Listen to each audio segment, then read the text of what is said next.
The Battle of Rorke's Drift, 1879. An embarrassing defeat.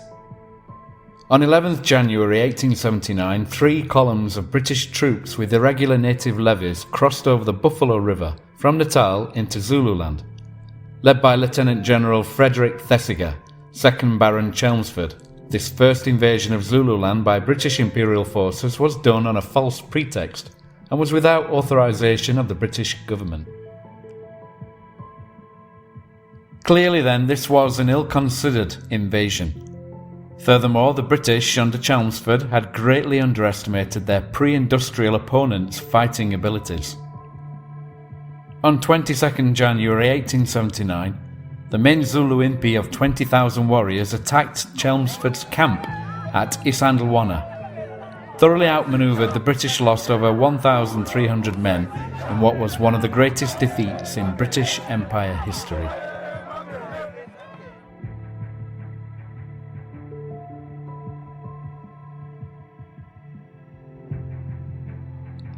The Zulus.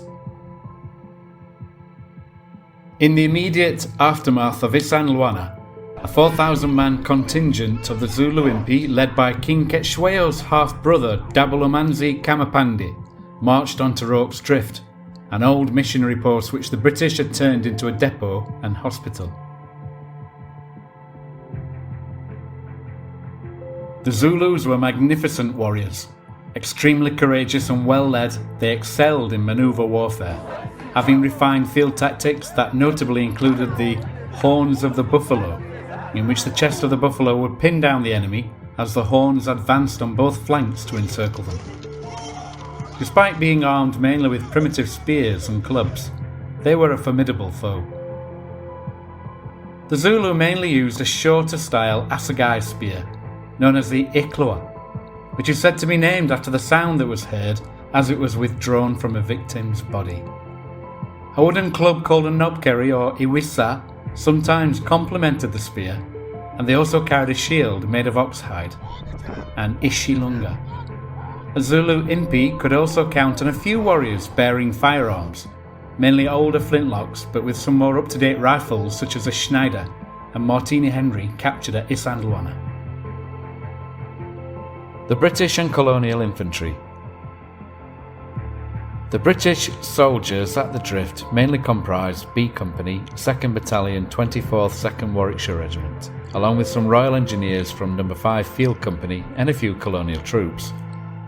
They were well trained, quite disciplined men, and under the leadership of effective officers and NCOs, more of whom in a bit. The British used their standard issue rifle at Rorke's Drift, the Martini Henry 577 450 caliber. The Martini Henry was a breech-loading single-shot rifle with a lever action that first entered service in 1871. An effective and reliable weapon, its large caliber black powder cartridge meant that a hit from it was quite devastating, as even though the bullet would be travelling relatively slowly at 1,300 feet per second, 400 meters per second, compared to more modern smokeless powder rounds, the weight and diameter of it was such that it caused terrible wounds, even if a hit did not kill outright. The rifle was complemented by a socket-type spiked bayonet that was very useful in hand-to-hand fighting. Shall we flee? Within hours of the disaster at Isandlwana, survivors reached Rorke's Drift with news of the approaching Zulus. The officers at the station, in command of a small garrison of about 150 British and Colonial troops, conferred as to whether they should immediately flee or defend the post. Said officers, Lieutenants John Chard of No. 5 Field Company, Royal Engineers, and Gonville Bromhead, commander of B Company, 2nd Battalion, 24th, 2nd Warwickshire Regiment, along with Assistant Commissary James Dalton of the Commissariat and Transport Department, made the quick decision to stand and fight. Events soon proved this strategy to be the superior one. Lieutenant Chard took command by dint of his having received his commission earlier, and in haste the defenders began building improvised barricades from mealie, maize bags, biscuit boxes and crates of tinned meat. The buildings were also loopholed so that men inside could shoot from within.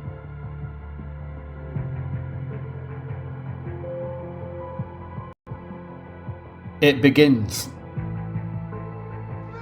The huge Zulu contingent arrived at RORKE'S Drift at 4:30 p.m. on the 22nd. For 12 long hours they kept attacking the British and Colonial troops' defences. The barricades the defenders had built proved effective at stopping the endless waves of Zulus, however. Most of the Zulu dead were shot at point-blank range as they attempted to storm over the barricades. Those few that made it over were bayoneted or clubbed in vicious hand-to-hand fighting. A section of Zulus armed with guns and muskets kept a steady fire upon the defenders as their comrades stormed the post. However, this was not as effective as might have been, as they were not trained and so were poor marksmen. The hospital is destroyed. Eventually the Zulus began targeting the weak spot of the station, its hospital.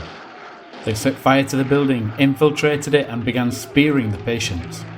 Any patients still alive were only rescued after soldiers cut holes in the walls separating the rooms, dragging them through these and into the relative safety of the barricaded yard. Zulu warriors that made it into the yard were pushed back with fixed bayonets by the now desperate men of the 24th. At the battle's height, Lieutenant General Bromhead took up a position with Private Frederic Hitch at the corner of the barricade most exposed to Zulu sniper fire, urging his men not to waste one round. He passed his Webley revolver to Hitch, who was wounded severely in one shoulder but despite this fought on. Both would go on to be awarded the Victoria Cross, along with 9 other men for their deeds.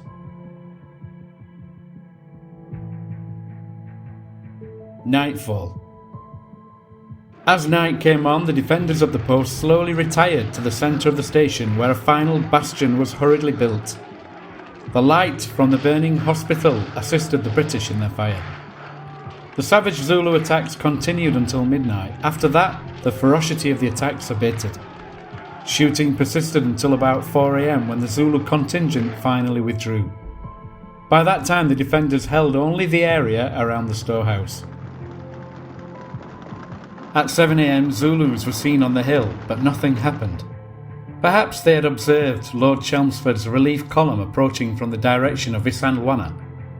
At this point, the Zulu force retreated. They had lost around 400 to 500 warriors killed in the engagement, compared to British and Colonial troop losses of 17 killed and 10 wounded. Aftermath. The small miracle of RORKE'S Drift, an engagement in which a tiny garrison was able to keep at bay a huge attacking force, was perhaps useful in deflecting public attention from the great disaster of Isandlwana. However, the battle had little effect on the Zulu War as a whole, which did not come to a conclusion until King Cetshwayo was finally defeated in July 1879 at the Battle of Ulundi. 11 Victoria Crosses and 5 Distinguished Conduct Medals were awarded to the survivors. However, despite this, the government of Benjamin Disraeli back home in Great Britain went on to lose the next election in 1880. No matter, the epic battle at RORKE'S Drift would become part of British culture anyway, so much so that in the 100-odd years after, quite a number of paintings, books, documentaries and movies would be produced based upon it. However, there was a darker side to the battle that was covered up at the time and only came to light relatively recently, due in part perhaps to the harsh treatment the Zulus showed the hospital patients, spearing them as they lay in their beds, and of course a general disregard for taking prisoners the Zulus had shown at the conclusion of the Battle of Isandlwana. The British seemed to have had no mercy for the Zulus they captured. Altogether, we buried 375 dead Zulus, and some wounded were thrown in the grave, wrote William James Clark, a British trooper. Seeing the manner in which our wounded had been mutilated after being dragged from the hospital, we were very bitter and did not spare wounded Zulus.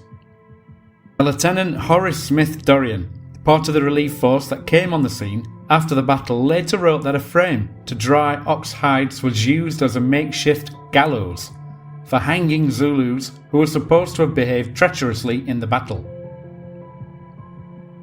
Others wrote in journals and letters that the death toll of around 500 Zulu dead was too low, and that hundreds more wounded were unaccounted for, inferring these had been slaughtered by the British after the fact. So then, glorious military history or infamous imperial slaughter? Take your pick.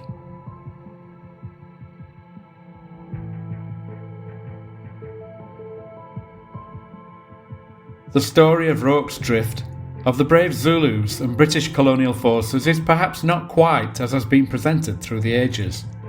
Yet still the central narrative of a heroic battle on both sides holds true. But what do you think? Let me know in the comments below. Thanks for watching. For more fascinating historical war stories like this, don't hesitate to subscribe.